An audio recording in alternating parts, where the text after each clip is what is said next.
Adolf Hitler തന്റെ പട്ടിക്കും തന്റെ പ്രിയതമക്കും അല്ലെങ്കിൽ തന്റെ കാമുകിക്കും ഇങ്ങനെ വെടിയുതിർത്തിട്ട് ഇവിടെ പോയിന്റ് ബ്ലാങ്കിൽ ഇങ്ങനെ ചേർത്ത് വെച്ച് അയാൾ അവസാനിക്കുമ്പോ ഒരു കോടതിക്കും അയാളെ ശിക്ഷിക്കാൻ പറ്റിയിട്ടില്ല. ഒരു കോടതിക്കും അയാളെ ശിക്ഷിക്കാൻ പറ്റിയിട്ടില്ല. ഒരു വിചാരണയുടെ കൂട്ടിലും അയാൾ കയറിയിട്ടില്ല. ഒരു വക്കീലിന്റെ ചോദ്യത്തിനും അയാൾ സാക്ഷിയായിട്ടില്ല. ഈ ഒരു വ്യക്തിക്ക് ശിക്ഷ നൽകപ്പെടണം, അല്ലെ? ഈ ഒരു വ്യക്തിക്ക് ശിക്ഷ നൽകപ്പെടണം. എങ്ങനെ?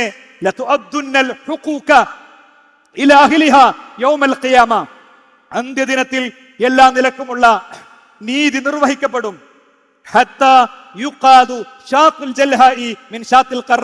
കൊമ്പില്ലാത്ത ആട്ടിൻ കുഞ്ഞിനെ കൊമ്പുള്ള ആട്ടിൻ കുഞ്ഞ് കുത്തിയതിന് പ്രതിക്രിയ ചെയ്യപ്പെടും. പുൽമേടകളിൽ മേഞ്ഞുകൊണ്ടിരിക്കുമ്പോൾ ആലയിൽ കെട്ടിയിട്ടപ്പോൾ കൊമ്പുള്ള ആട്ടിൻ കുഞ്ഞ് കൊമ്പില്ലാത്ത ആട്ടിൻ കുഞ്ഞിനെ കുത്തിയിട്ടുണ്ടെങ്കിൽ അതിന്റെ പ്രതിക്രിയ നിർവഹിക്കപ്പെടുന്ന ഒരു പരലോകം മനുഷ്യന്റെ ബുദ്ധി തേടുന്നുണ്ട്.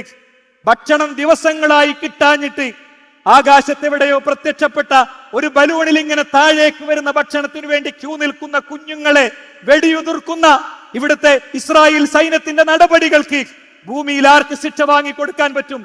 കൊമ്പില്ലാത്ത ആട്ടിൻ കുഞ്ഞിനെ കൊമ്പുള്ള ആട്ടിൻ കുഞ്ഞ് കുത്തിയതിന് പ്രതിക്രിയ ചെയ്യപ്പെടുന്ന പരലോകത്ത് അത് നിർവഹിക്കപ്പെടും.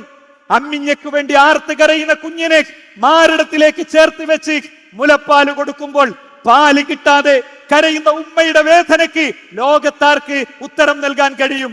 സ്വന്തം ജീവിതത്തിലെ കളിപ്പാട്ടങ്ങൾ മുഴുവൻ ഓഹരി വെച്ച് വസിയത്തെഴുതി വെച്ച് മരണത്തിന്റെ ലോകത്തേക്ക് നടന്നെടുക്കുന്ന അങ്ങ് ഒലീവ് തോട്ടങ്ങളിലെ പിഞ്ചു ബാല്യങ്ങൾക്ക് സ്വന്തം മാതാപിതാക്കളെ കൊന്നൊടുക്കുന്ന, സ്വന്തം പെങ്ങളെ ബലാത്സംഗം ചെയ്യുന്നത് നേരിട്ട് കാണേണ്ടി വരുന്ന ആ കുഞ്ഞുങ്ങൾക്ക് ആര് നീതി കൊടുക്കും? ആ നീതി റബ്ബിന് മാത്രമേ വാങ്ങിക്കൊടുക്കാൻ സാധിക്കുകയുള്ളൂ.